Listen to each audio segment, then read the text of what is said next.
going to be introducing someone who does not always get the recognition that they deserve. He was a smart and kind man who also had a lot of determination and had a virtuous soul. He was at one point a prominent figure in the NAACP, and his name was Thurgood Marshall. Now, Thurgood Marshall was born in Baltimore in 1908 to two loving parents. His mother was a preschool teacher, and his father was a writer by nature, but due to his color of his skin and the melanin in his skin, he physically could not do what other people could. When I say other people, I mean white people. So therefore, he was actually a waiter on a dining railroad cart. And then also Thurgood Marshall went to Lincoln and Howard University to study law. Thurgood Marshall is one of the most mentally tough people you will find, and a man truly embodied virtue and patience.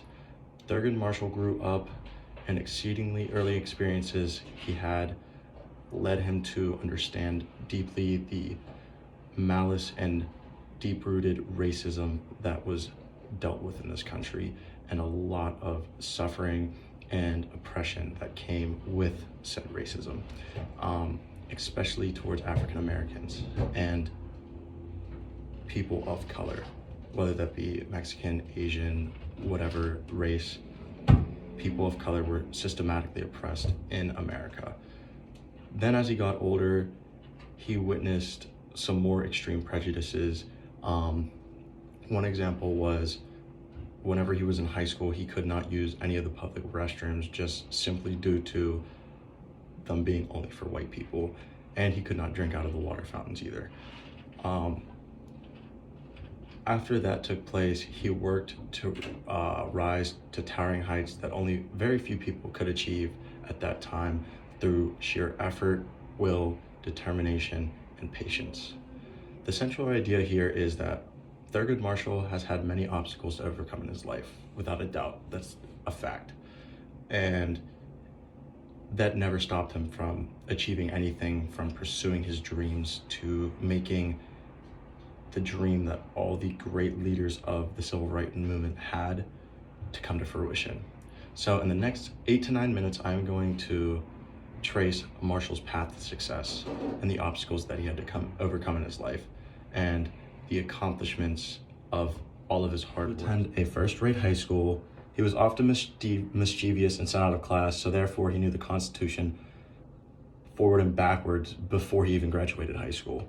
And then when Marshall graduated high school in 1925, he knew the Constitution backwards and forwards, like I just said, which is actually like a very important thing, especially for one who is aspiring to be a lawyer, even if he didn't know it at that point. One of the obstacles that he endured during his childhood was racism.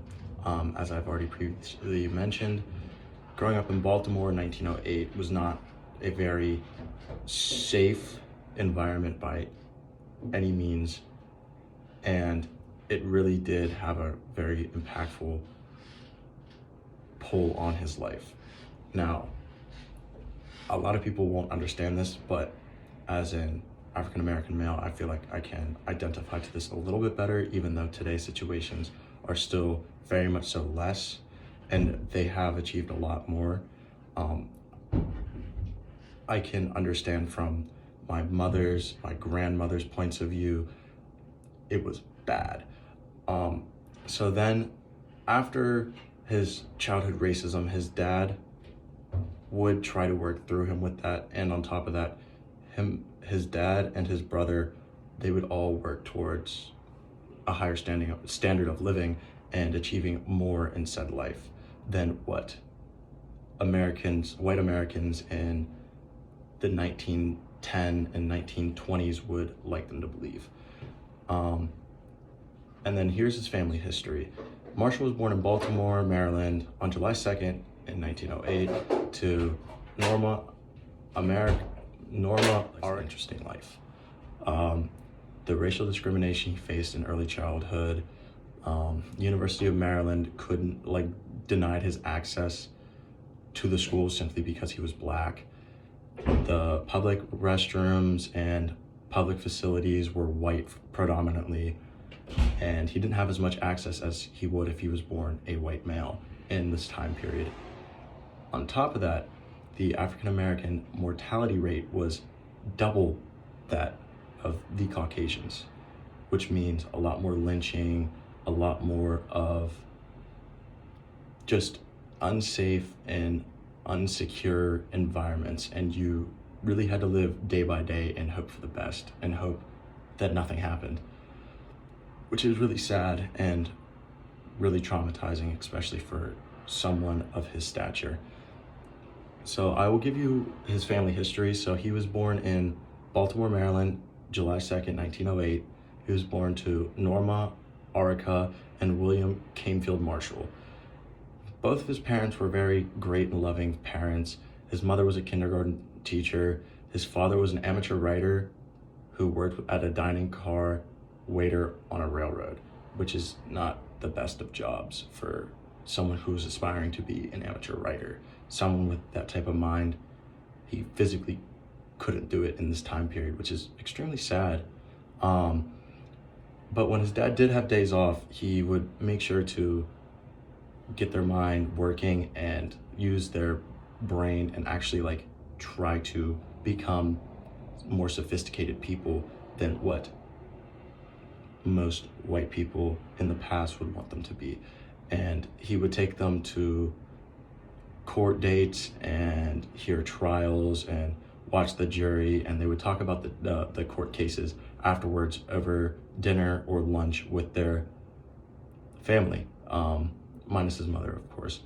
But it was mostly his brother, his dad, and himself, and they would have arguments, and they would always just try to better themselves in legality and just arguing against court cases. So from a very young age, he was thrust into the life of a lawyer without ever predominantly knowing. So despite the times Marshall's parents tried to shelter him from the reality of racism, so they did try to do their best.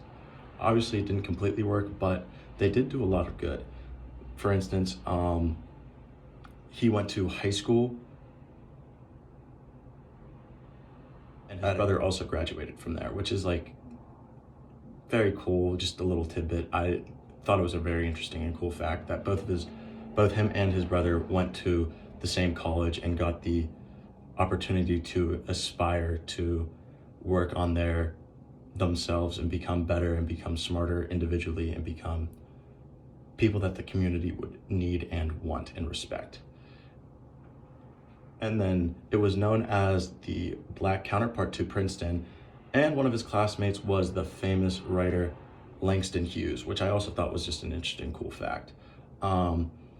Marshall did join the debate club, which helped him realize his passion for becoming a lawyer, and he also became more involved with civil rights and helped desegregate a movie theater. This was one of his earliest acts that not very many people talk about, but this was just one in the many, many great accomplishments that he had. And then he wanted to pursue law in a higher place, and he wanted to get his master's degree as a lawyer, but he could not go to Maryland because they denied his access. Like I said previously, they said he couldn't go there specifically just due to the color of his skin, which is wrong. So then he went to Howard University instead, and he met his wife there. They moved in together, him and his wife and his parents. He sold their wedding ring to help pay for his law school, and then he graduated as a valedictorian of his class in 1933. Various accomplishments and achievements now. The first that I would like to put out there is he served as LDF first director counsel and actually founded the LDF. He had multiple various court cases that he won that were absolutely astronomically impactful on the civil rights movement. There was Sweater versus Painter, 1950, McLaurin versus Oklahoma Board of Regents of Higher Education, 1950, Brown versus Board of Education, 1954, Gaines versus Canada in 1938, Murray versus Maryland in 1936. There's so many. The man was absolutely great when it came to court cases and winning them, and he really strove to better the lives of everybody with these cases. Like everybody, every African American was impacted by these cases, which was a great thing. And then in September 1961, he was nominated as the U.S. Court of Appeals for Second Circuit by President John F. Kennedy. But Southern opposition kind of slowed it down and muddled it, so he did not actually take chair for several months. And then President Lyndon B. Johnson named Marshall U.S. Solicitor General in July 1965 and nominated him to the Supreme Court on June 1967. That is huge. He was the first person, African American person, to be nominated for Supreme Court. And he sat and participated for quite some time, which was about 24 years, and that's all of his accomplishments. I know there's a lot, there's very many. This is one of the reasons I think he is possibly one of the greatest and most predominant and productive leaders of the NAACP and the civil rights movement. For my restatement, Thurgood Marshall had many obstacles to overcome in his life. There's no way around it. He was only held up by his own sheer determination, his force of will, and his strive to better the environment around him and make it safe and secure for all African Americans, not just himself and his family. And the last 8 to 9 minutes, I have traced Thurgood Marshall's journey to righteousness and success by following his obstacles he had to overcome in his life, his accomplishments that made him one of the most prominent figures in the civil rights movement. Thurgood Marshall is a role model and what people should strive for, in my humblest of opinion. His work ethic, his enthusiasm, his humility, and everything that he really stood for should be represented and respected by all.